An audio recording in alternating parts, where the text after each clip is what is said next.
Hello students, আজি মই computer এটা প্ৰেক্টিকেল ভিডিও লৈ আহিছো যত আমি MS Word আৰু Excel ফাইলক কিদৰে পাসওয়াৰ্ডৰে লক কৰি থব পাৰে হেতু শিকিম আৰু MS Word আৰু ফাইলক লক কৰি আমি কিদৰে ৰিড অনলি বনাই থব পাৰো ফাইলটো যাতে ফাইলটো কোনোবা ওপেন কৰিব কিন্তু কোনো ধৰণৰ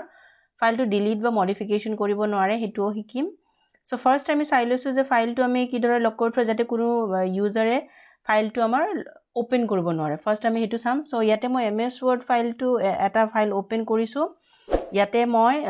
MS Word ব্ল্যাঙ্ক স্ক্ৰীন এতে মই কিছুমান টেক্সট আনি লম তাৰ কাৰণে মই ইকুৱেল টু আৰু rand দি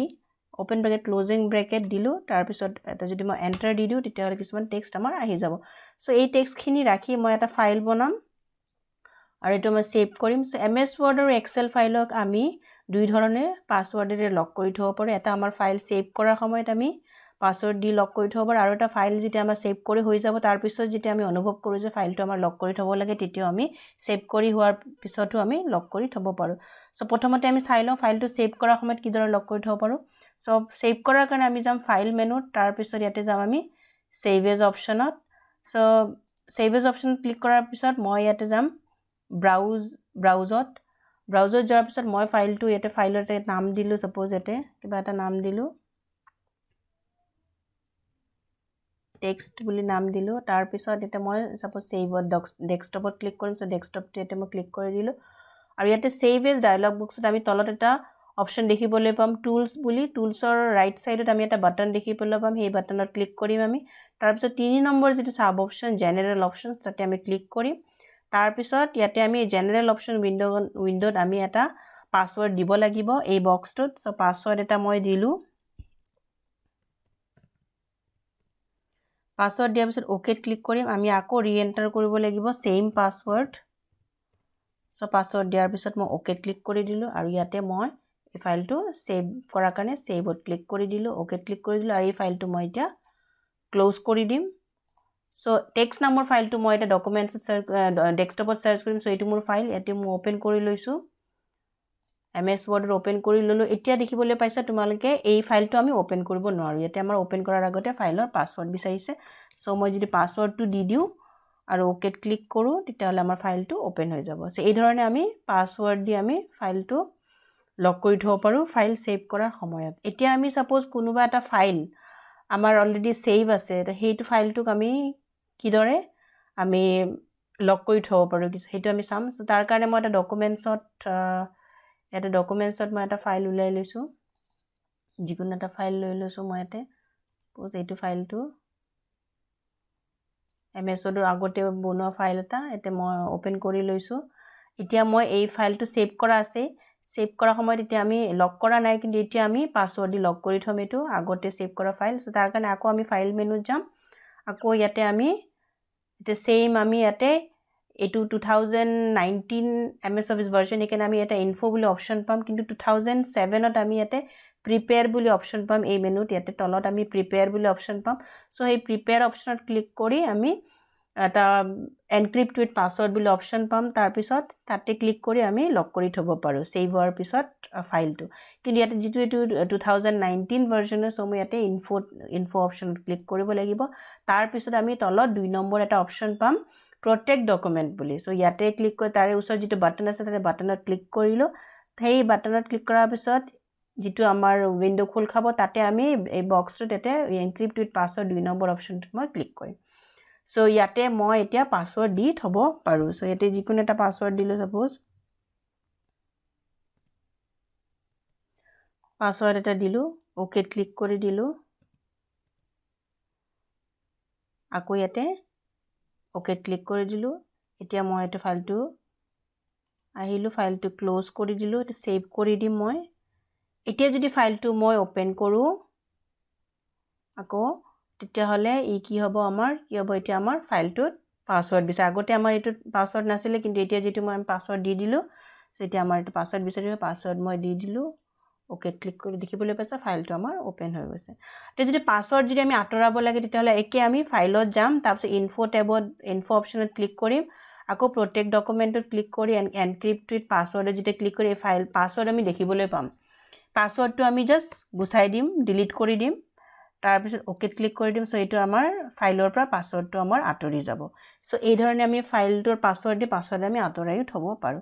এতিয়া আমি চাম এই এমএছ ওয়াৰ্ডৰ ফাইলটোত আমি কি দৰে ৰিড অনলি বনাব পাৰো অৰ্থাৎ ফাইলটো ওপেন কৰিব পাৰিব কিন্তু কোনো ধৰণৰ যিকোনো জুনে ফাইলটো ওপেন কৰিব কোনো ধৰণৰ মডিফিকেশন কৰিব নোৱাৰিব কোনো একো ইয়াতে আমাৰ টেক্সট একো বা কন্টেন্ট একো ডিলিট কৰিব নোৱাৰে সো হেতু আমি কি দৰে কৰিব পাৰিম তাৰ কাৰণে আমি যাব লাগিব ৰিভিউ ট্যাবত তাৰ পিছত আমি এটা অপচন পাম 2019 বুলিতে আমি প্ৰটেক্ট ইয়াতে আমি অপচনটো পাইছো কিন্তু 2007 ত আমি ইয়াতে ৰেষ্ট্ৰিক্ট এডিটিং বুলি ডাইৰেক্ট অপচনটো পাম সো তাতে আমি ক্লিক কৰিব পাৰো এটা 2019 ৰ কাৰণে প্ৰটেক্ট অপচনটো ক্লিক কৰি আমি তাৰ তলত আমি ৰেষ্ট্ৰিক্ট এডিটিংটো পাম সো ৰেষ্ট্ৰিক্ট এডিটিংত ক্লিক কৰিলো তাৰ পিছত ইয়াতে আমি এই 2 নম্বৰ যেটো অপচন এটো বক্সটো আমি চেক কৰিম বক্সটো সিলেক্ট কৰিম তাৰ পিছত ইয়াৰ পৰা আমি দি দিম নো চেঞ্জেছ ৰিড অনলি বনাবৰ কাৰণে এই অপচনটো আমি সিলেক্ট কৰি দি দিম তাৰ পিছত ফৰ এভৰিওয়ান অৰ্থাৎ সকলোৰে বাবে ৰিড অনলি হ'ব এই কাৰণে এভৰিওয়ানটো সিলেক্ট কৰিলো আৰু ইয়াতে স্টাৰ্ট এনফোৰ্সিং প্ৰটেকশন ইয়েস স্টাৰ্ট এনফোৰ্সিং প্ৰটেকশনত আমি ক্লিক কৰিম তাৰ পিছত আমাক এটা পাসওয়াৰ্ড বিচাৰিব সো পাসওয়াৰ্ডটো মই দি দিলো এটা পাসওয়াৰ্ড দি দিছো তাৰ পিছত আমি এতে ওকে ক্লিক কৰি দিম সো এতিয়া ইয়াতে আমি কি কৰিম এতে যদি মই ট্ৰাই কৰো ইয়াতে একো মডিফিকেশন কৰিব নোৱাৰো এতে যদি মই এটো ডিলিট কৰিব খুজো ডিলিট নহয় দেখিছা ডিলিট প্ৰেছ কৰিছো কিন্তু ডিলিট নহয় সো ইয়াতে এটো আমাৰ কি হয় এটো আমাৰ ফাইলটো কি হ'ব ৰিড অনলি হৈ গল ফাইলটো সো এই ধৰণে আমি ফাইলটো কি কৰিব পাৰো যিকোনো এটা ফাইল আমি এনেকে আমি ৰিড অনলি বনাই থব পাৰো এটা যদি আমি এটো গুছাব লাগে যদি মডিফিকেশন কিবা কৰিব লাগে তেতিয়ালে এটা আমি স্টপ প্ৰটেকশনত ক্লিক কৰিম আৰু আমি এতে পাসওয়াৰ্ডটো আমি যেটো পাসওয়াৰ্ড দিছিলো এই পাসওয়াৰ্ডটো আমি এতে দি দিম সো এতে আমাৰ এটো কি হ'ব এটা আমি যদি ডিলিট টু টিপি দিও তেতিয়ালে মোৰ এটো ডিলিট হৈ যাব সো দেখিবলৈ পাইছা মোৰ ইমেজটো ডিলিট হৈ গল আনডু কৰি দিছো আকৌ সো এই ধৰণে আমি এমএছ ওয়াৰ্ডৰ ফাইলটো আমি সেভ কৰাৰ সময়ত পাসওয়াৰ্ড দি লক কৰি থব পাৰো আৰু সেভ কৰাৰ পিছতো আমি পাসওয়াৰ্ড দি লক কৰি থব পাৰো আৰু আমি নাইবা আমি ৰিড অনলি বনাই থব পাৰো যাতে অকল পঢ়িব পাৰে কোনো ধৰণৰ মডিফিকেশন চেঞ্জ কৰিব নোৱাৰে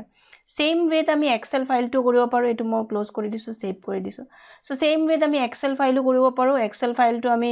এক্সেল ফাইলটো যিকোনো এটা এক্সেল ফাইল এটো এটা এক্সেল ফাইল মোৰ সো ইয়াতে পাসওয়াৰ্ড দিয়া আছিল মই উইদাউট পাসওয়াৰ্ড এটা ফাইল ওপেন কৰি লৈছিলো এটো এটা এক্সেল ফাইল সো যিকোনো এটা এক্সেল ফাইলত আমি দিব পাৰো এতে এটো এটা আমাৰ পাসওয়াৰ্ড নথকা ফাইল এটা সো সেম ওয়েত আমি যেটা ফাইলটো এটো সেভ কৰা ফাইলটো আমি কি দৰে দিম সেম ইনফো ট্যাবত যাম ইনফো অপচনত ক্লিক কৰিম প্ৰটেক্ট ডকুমেন্টত গৈ আমি সেম এতে এনক্ৰিপ্টেড পাসওয়াৰ্ডৰ এটা যেটা পাসওয়াৰ্ড দিম ওকে কৰিম সেম ওয়েত আমি কি কৰিব পাৰিম পাসওয়াৰ্ড দি আমি লক কৰি থব পাৰিম এই ধৰণে একে প্ৰসেস আৰু কি ৰিড অনলি বনাবৰ কাৰণে সেম আমি আকৌ যেটা ফাইলটো ওপেন হ'ব কিন্তু কোনো ধৰণৰ মডিফিকেশন কৰিব নোৱাৰে তাৰ কাৰণে আমি ৰিড অনলি বনাবৰ কাৰণে আমি ৰিভিউ ট্যাবত যাম আকৌ ইয়াতে প্ৰটেক্ট শীটত ক্লিক কৰিম আকৌ ইয়াতে আমি পাসওয়াৰ্ড এটা দিম সাপোজ তাৰপিছত ওকে ক্লিক কৰিম আকৌ আমি পাসওয়াৰ্ডটো দিম ওকে ক্লিক কৰিম তো ইয়াতে দেখিবলৈ পাইছা মই ডিলিট কৰি দিছো ডিলিট হোৱা নাই ৰিড অনলি বুলি কৈছে যে আমি একো মডিফিকেশন কৰিব নোৱাৰো তো এটো আমি আনপ্ৰটেক্ট কৰিব লাগিব তাৰ কাৰণে আকৌ আমি ৰিভিউ ট্যাবত গৈ আনপ্ৰটেক্ট শীটত ক্লিক কৰিম তাৰ পিছত মই যদি ফাইল পাসওয়াৰ্ডটো দি দিও ওকে ক্লিক কৰো এতিয়া চাবা মোৰ ইয়াতে পাসওয়াৰ্ড এতিয়া যদি মই ডিলিট কৰিছো ডিলিট হৈ গৈছে সো এই ধৰণে আমি কি কৰিব পাৰো যিকোনো এমএছ ওয়াৰ্ড বা এক্সেল ফাইলক আমি পাসওয়াৰ্ড দি লক কৰি থব পাৰো বা ৰিড অনলি লক কৰি পাসওয়াৰ্ড দি আমি ৰিড অনলি বনাইও থব পাৰো আশা কৰিছো এই ভিডিঅ'ৰ দ্বাৰা তোমালোকে যথেষ্ট উপকৃত হৈছা ভিডিঅ'টো যদি ভাল পাইছা তেতিয়ালে লাইক আৰু শেয়াৰ কৰিবা আৰু কমেন্টও কৰিবা আৰু যদি চেনেলটো নতুন আছা তেতিয়ালে চেনেলটো সাবস্ক্ৰাইব কৰি থবা এনেকুৱা ধৰণৰ ভিডিঅ'বোৰ আৰু পাবলে সো লগ পাম পৰৱৰ্তী ভিডিঅ'ত আৰু নতুন টপিকৰ সৈতে আজিৰ ভিডিঅ'টো ইমানতে শেষ কৰিছো থ্যাংক ইউ